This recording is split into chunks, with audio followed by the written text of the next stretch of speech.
நம்ம சூப்பர் ஸ்டாருடைய கூலி படம் எப்படி இருக்குங்கிறத நம்ம இப்போ பார்க்கலாம். ஆக்சுவலாக இந்த படத்துக்கு ஏன் ஏ சர்டிஃபிகேட் கொடுத்தாங்கங்கிறது எனக்கு சுத்தமாக புரியவே இல்லை. நான் படம் பார்த்து முடிச்சோடனே எனக்கு ஃபஸ்ட்டு ஸ்ட்ரைக்கான ஒரு விஷயம் வந்து அதுதான்.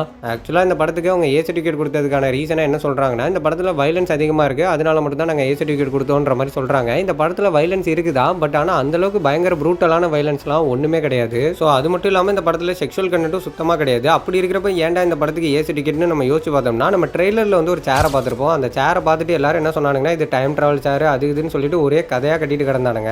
பட் நம்ம வீடியோவில் சொன்ன மாதிரி அது வந்து ஒரு மூட்டை பூச்சியை கொள்ளும் நவீன மிஷின் தான். அந்த மிஷினில் மனுஷங்களை உட்கார வச்சு நம்ம சுவிட்சை போட்டு விட்டோம்னா அவங்க இருக்கிற இடமே தெரியாமல் அப்படியே பொசுங்கி போய் செத்துருவாங்க. ஆக்சுவலாக அந்த பொசுங்கி போய் சாகிறத வந்து பார்த்தீங்கன்னா அப்படியே காட்டுவாங்க. அது வந்து ரொம்ப பயங்கரமாலாம் இருக்காது, ஜஸ்ட் நார்மலாக தான் இருக்கும். ஸோ இந்த கூலியை கம்பேர் பண்ணுறப்போ நம்ம தமிழ்லேயே ஏகப்பட்ட வைலண்டான படங்கள் யூஏ சர்டிஃபிகேட்லேயே ரிலீஸ் ஆயிருக்கு. அப்படி இருக்கிறப்போ ஏன் கூலிக்கு ஏ சர்டிஃபிகேட்டுங்கிறது தான் எனக்கு புரியல. எனக்கு தெரிஞ்சு இன்னும் 2-3 நாளில் இந்த படத்தை வந்து ரீசென்சார் பண்ணுவாங்க. ஸோ அப்படி ரீசென்சார் பண்ணும்போது ரொம்ப பிளட்டியான இடங்களில் மட்டும் பிளர் பண்ணிட்டு இந்த படத்துக்கு யூஏ சர்டிஃபிகேட்டே கொடுக்கறதுக்கான வாய்ப்புகள் இருக்குது. ஸோ வெயிட் பண்ணி பார்க்கலாம் என்ன பண்ணுறாங்க அப்படின்றத. அண்ட் இது இந்த சென்சார் பற்றின என்னுடைய தனிப்பட்ட ஒப்பீனியன். அண்ட் இப்போ படம் எப்படி இருக்குங்கிறத டீட்டெயிலாக பார்க்கலாம். ஃபர்ஸ்ட், இந்த படத்தை லோகேஷுடைய படம் அப்படின்னு சொல்கிறத விட நம்ம தலைவருடைய படம்னு சொல்கிறது தான் கரெக்டாக இருக்கும். ஏன்னா லோகேஷ் அவருடைய ஸ்டைலில் நம்ம ரஜினி சாருடைய கேரக்டரை காட்டுவார் அப்படின்னு தான் நான் எதிர்பார்த்துட்டு இருந்தேன். பட் ரஜினி சார் ஆஸ் யூஷுவலாக எல்லா டேரக்டர்ஸும் எவ்வளோ மாசாக காட்டுவாங்களோ அதே மாதிரி தான் லோகேஷும் வந்து காமிச்சிருந்தாரு. ஏன்னா பேசிக்காகவே லோகேஷ் படங்களில் வர அந்த ஹீரோஸோடைய கேரக்டரைசேஷன் வந்து ரொம்ப டிஃப்ரெண்ட்டாகவும் யூனிக்காகவும் இருக்கும். பட் அந்த மாதிரியான ஒரு கேரக்டராலாம் இங்கே தேவாவை வந்து அவர் காட்டவே இல்லை. அண்ட் இந்த படத்துடைய ஸ்டோரியுமே வந்து பார்த்தீங்கன்னா ரொம்ப நார்மலான ஒரு ரிவெஞ்ச் ஸ்டோரி தான். ஸோ ஆல்ரெடியே நம்ம ரஜினி சாருடைய ஆக்டிங்கில் ரிலீஸ் ஆன பேட்ட படத்துடைய கதையும் இந்த படத்துடைய கதையும் ஆல்மோஸ்ட் சேம் தான். ஏன்னா எப்படி கூலியில் நம்ம ரஜினி சாரும் சத்யராஜ் சாரும் ஃப்ரெண்டாக இருக்காங்களோ அதே மாதிரி தான் பேட்ட படத்தில் நம்ம ரஜினி சாரும் சசிகுமார் சாரும் ஃப்ரெண்டாக இருப்பாங்க. ஸோ அந்த படத்தில் சசிகுமார் இறந்ததுக்கு அப்புறமா சசிகுமாரோடைய ஒய்ஃபையும் அவருடைய பையனையும் இவர் தான் அடாப்ட் பண்ணி ஒரு கார்டியனாக வந்து பார்த்துப்பாரு. அண்ட் அதே மாதிரி அந்த படத்தில் ஒரு ஹாஸ்டல் வார்டனாக இருப்பார். ஸோ இந்த படத்தில் வந்து பார்த்தீங்கன்னா ஒரு மேன்ஷன் வச்சு நடத்திட்டு இருப்பாரு. ஸோ சத்யராஜ் சார் இறந்துட்டாரு அப்படின்ற மாதிரியான ஒரு நியூஸ் வந்து அவருக்கு வரும். அவர் வந்து நேச்சுரலாக இறந்த மாதிரி தான் வந்து காமிச்சிருப்பாங்க. பட் ஆனால் ரஜினி சாருக்கு அவருடைய டெத்தில் வந்து டவுட் இருக்கும். அண்ட் சத்யராஜ் சார் எப்படி இறந்தாருங்கிறதையும் தெரிஞ்சுக்கணும். அண்ட் அதே நேரத்தில் அவருடைய பொண்ணுங்களையும் வந்து எந்த ஒரு ப்ராப்ளமும் வராமல் சேஃபாக பார்த்துக்கணும். ஸோ இதுதான் இந்த படத்துடைய ஒன்லைன். ஸோ இந்த கதையை லோகேஷ் படமாக்கின விதம் எப்படி இருந்ததுன்னு கேட்டால் நல்லா இருந்தது.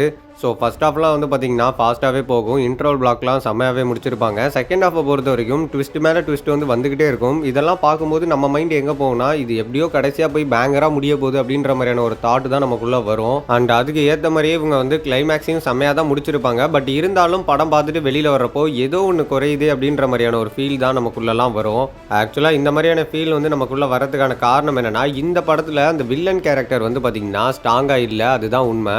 ஏன்னா நீங்கள் லோகேஷோட முந்தைய படங்களான கைதி, விக்ரம், மாஸ்டர் படங்கள்லாம் எடுத்துக்கிட்டிங்கன்னா அதில் வர வில்லன்ஸுடைய கேரக்டர்ஸ் வந்து ரொம்ப பவர்ஃபுல்லாக இருக்கும். அதாவது பவானி, அன்பு, சந்தனம் கேரக்டருடைய ரீச் எல்லாம் வந்து பயங்கரமாக இருந்தது. ஒரு எக்ஸாம்பிளுக்கு மாஸ்டரில் வர அந்த பவானி கேரக்டரே எடுத்துப்போம். ஸோ அந்த கேரக்டர் வந்து படத்தில் யார் கூட சண்டை போட்டாலும் எல்லாரையும் ஒரே அடி தான் அடிப்பார். ஸோ ஒரு அடிக்கே குடல் குந்தானிலாம் பிடிங்கிட்டு போயிடும். ஸோ அப்படிப்பட்ட கேரக்டர் வந்து ஜேடி கிட்ட கிளைமேக்ஸில் ஃபைட் பண்ணும்போது ஒரு அடி ஜேடி மேலே விழுந்தா என்ன ஆகும் அப்படின்ற ஒரு பதட்டத்தை ஆடியன்ஸான நமக்குள்ள வந்து லோகேஷ் வர வச்சிருப்பாரு. அண்ட் அதே மாதிரி தான் விக்ரம் படத்தில் சந்தனம் அந்த ட்ரக்ஸ் எடுத்துக்கிட்டு அப்புறமா கமல் சாரை போட்டு புரட்டி எடுப்பாரு. அந்த நேரத்தில் அமர் வேற அந்த குழந்தையை தூக்கிட்டு வரும்போது எங்க சந்தனம் அந்த குழந்தையை கொண்டுடுவாரோ அப்படின்ற ஒரு பதட்டத்தை நமக்குள்ள வந்து லோகேஷ் அவருடைய ரைட்டிங் மூலமா வர வச்சிருப்பாரு. ஸோ இந்த கேரக்டர்ஸ்லாம் கூட விட்டுருங்க. இன்னைக்கு இந்த ஒட்டுமொத்த எல்சி யூனிவர்ஸ்க்குமே இவ்வளோ பெரிய ஹைப் கிரியேட் ஆகிறதுக்கான காரணமா யார் இருக்கா? லியோவா இல்லை விக்ரமா? ரோலெக்ஸ்னால மட்டும்தான் இவ்வளோ பெரிய ஹைப் இந்த எல்சி யூனிவர்ஸ்க்கு.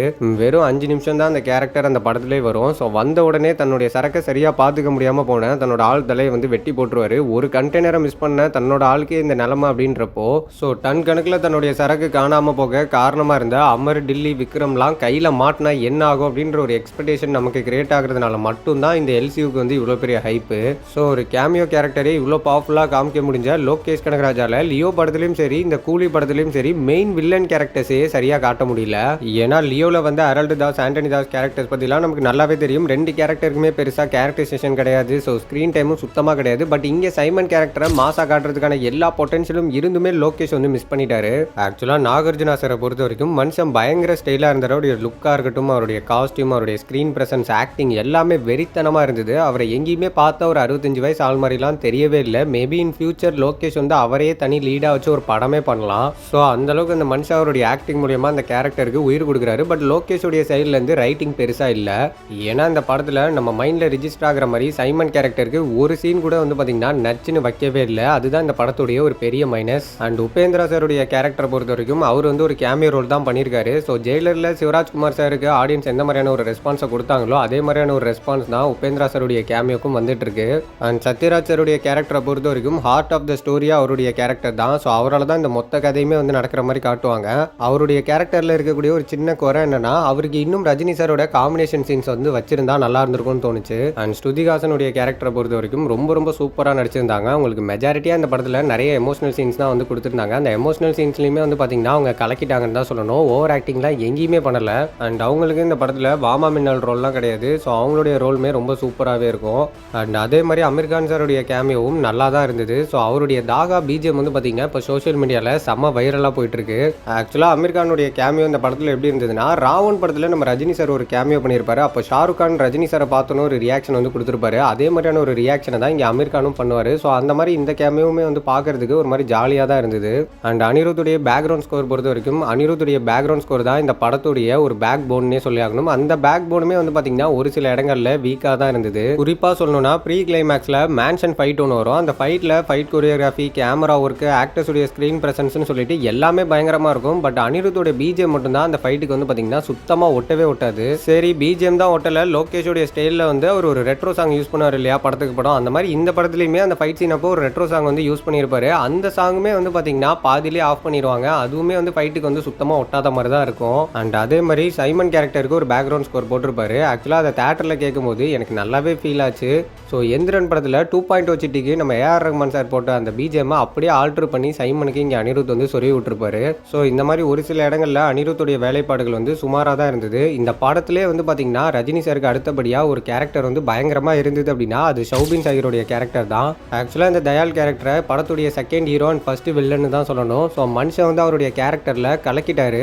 லோக்கி இந்த படத்துக்காக எழுதின கேரக்டர்ஸ்லேயே இந்த தயால் கேரக்டரை பெஸ்ட்டான கேரக்டர்னு கண்டிப்பாக சொல்லலாம். அண்ட் அதே மாதிரி ரச்சிதா ராமுடைய கேரக்டர் இந்த படத்தில் செம்ம சர்ப்ரைஸ் அண்ட் சூப்பராக இருக்கும். ஸோ நீங்கள் தேட்டரில் பார்க்கும்போது இது கண்டிப்பாக உங்களுக்கு ஒரு பெரிய ட்விஸ்ட்டாக இருக்கும். ஸோ ஃபைனலாக ரஜினி சாருடைய கேரக்டர் தான் மனுஷன் ஒன் மேன் ஷோன்னு தான் சொல்லி ஆகணும். ஒத்தால இந்த மொத்த படத்தையுமே வந்து தாங்கி பிடிச்சிருக்காரு.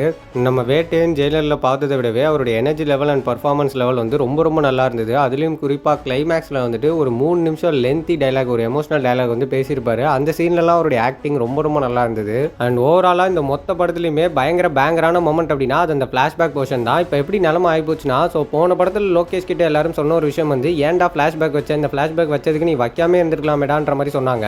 ஆனால் எல்லாரும் இப்போ இந்த படத்தை பார்த்துட்டு என்ன சொல்கிறாங்கன்னா, நீ இந்த ஃப்ளாஷ்பேக்கை இன்னும் கொஞ்சம் லென்த்தாக வச்சிருந்தா சூப்பராக இருந்திருக்குன்ற மாதிரி சொல்கிறாங்க. ஸோ அந்த அளவுக்கு லோக்கியோடைய ஒர்க் வந்து இந்த ஃப்ளாஷ்பேக்கில் செம்மையாக இருந்தது. அண்ட் முக்கியமாக ரஜினி சார் சத்யராஜ் சாருடைய டிஏஜிங் ஒர்க்கை தாண்டி அந்த வாய்ஸையுமே ஓல்டு ஸ்டைலில் கொண்டு வந்த ஐடியா ரொம்ப நல்லா இருந்தது. அண்ட் அதே மாதிரி கலர் கிரேடிங்குமே சூப்பராக பண்ணியிருந்தாங்க. ஸோ இந்த மாதிரி ஒவ்வொரு விஷயத்தையுமே பார்த்து பண்ணியிருந்தாரு. ஸோ என்னால் ஷோராக சொல்ல முடியும், நீங்கள் இந்த படத்தை தேட்டரில் பார்க்கும்போது இந்த ஃப்ளாஷ்பேக் போர்ஷன் வர்றப்போ நீங்களே எந்திரிச்சு விசில் அடிப்பீங்க. ஸோ அந்த அளவுக்கு இந்த ஃப்ளாஷ்பேக் போர்ஷன் வந்து பார்த்தீங்கன்னா வெறித்தனமாக இருக்கும். அண்ட் ஓவராலாக இப்போ இந்த படம் எப்படி இருக்குன்னு கேட்டால், இன்னைக்கு சோஷியல் மீடியாவில் இன்னைக்கு இந்த படத்தை பற்றி பயங்கரமான நெகட்டிவ்ஸ் வந்து ஸ்ப்ரெட் பண்ணிட்டு இருக்காங்க. அவனுங்க ஸ்ப்ரெட் பண்ணுற நெகட்டிவ் அளவுக்குலாம் இந்த படம் அவ்வளோ மட்டியான படம்லாம் கிடையாது. அண்ட் அதே மாதிரி ஆகா ஓகன்னு சொல்கிற அளவுக்கு ரொம்ப சூப்பரான படம் அப்படின்னு நான் சொல்ல மாட்டேன். ஸோ தலைவர் ஸ்டைல்லேருந்து பார்க்கும்போது இது பேட்டை மாதிரி இருக்கும். லோகேஷோடைய ஒர்க் ஸ்டைல்லேருந்து பார்க்கும்போது இது மாஸ்டர் மாதிரி இருக்கும். ஸோ உங்களுக்கு மாஸ்டர் பேட்டை பிடிக்கும் அப்படின்னா கண்டிப்பாக இந்த கூலியும் உங்களுக்கு பிடிக்கும். அண்ட் நான் இதை சொன்ன உடனே இப்போ நிறைய பேர் வந்து பார்த்தீங்கன்னா கதற ஆரம்பிச்சிருவானுங்க கமெண்ட் செக்ஷனில். டே பேட்டை எந்த மாதிரி படம்னு தெரியுமா, மாஸ்டர் என்ன மாதிரி படம்னு தெரியுமா, உனக்குலாம் வந்து ரசனையே இல்லையாடலாம் கேட்பானுங்க. ஆக்சுவலாக பேட்டையிலையும் சரி மாஸ்டர்லையும் சரி செகண்ட் ஹாஃபில் ஏகப்பட்ட லேக் இருக்கும். ஸோ அந்த படத்தையே நம்மலாம் வந்து அக்செப்ட் பண்ணிக்கிட்டோம். பேட்டையிலையுமே நம்ம ரஜினி சார் யூபி போனதுக்கப்புறமா படம் ஒரு மாதிரி அம்தலாக தான் இருக்கும். அண்ட் மாஸ்டர் செகண்ட் ஹாஃப்லையுமே அந்த சீர்திருத்த பள்ளியில் வர ஃபைட்டாக இருக்கட்டும், அந்த ப்ரீ கிளைமேக்ஸில் வர ஆர்ச்சரி சீன்லாம் செம்ம காண்டாகும். ஸோ இந்த மாதிரி அந்த 2 படங்கள்லையுமே ஏகப்பட்ட மிஸ்டேக்ஸ்லாம் இருக்குது. ஸோ அந்த படத்தையே நம்மலாம் அக்செப்ட் பண்ணிக்கிட்டோம். மனசாட்சின்னு ஒன்று இருக்குது. ஸோ அந்த மனசாட்சிக்கு உண்மையாக இருந்து நீங்கள் யோசிச்சு பார்த்தீங்கன்னா பேட்டை மாஸ்டரே உங்களுக்கு பிடிக்கும் போது கண்டிப்பாக இந்த படமும் உங்களுக்கு ரொம்பவே பிடிக்கும். நீங்கள் ஓவர் எக்ஸ்பெக்டேஷன் பண்ணாமல் போனீங்கன்னா இந்த படம் உங்களை பெரிய லெவலில் சாட்டிஸ்ஃபேக்ஷன் பண்ணும். அதுக்கு நான் கேரண்டி.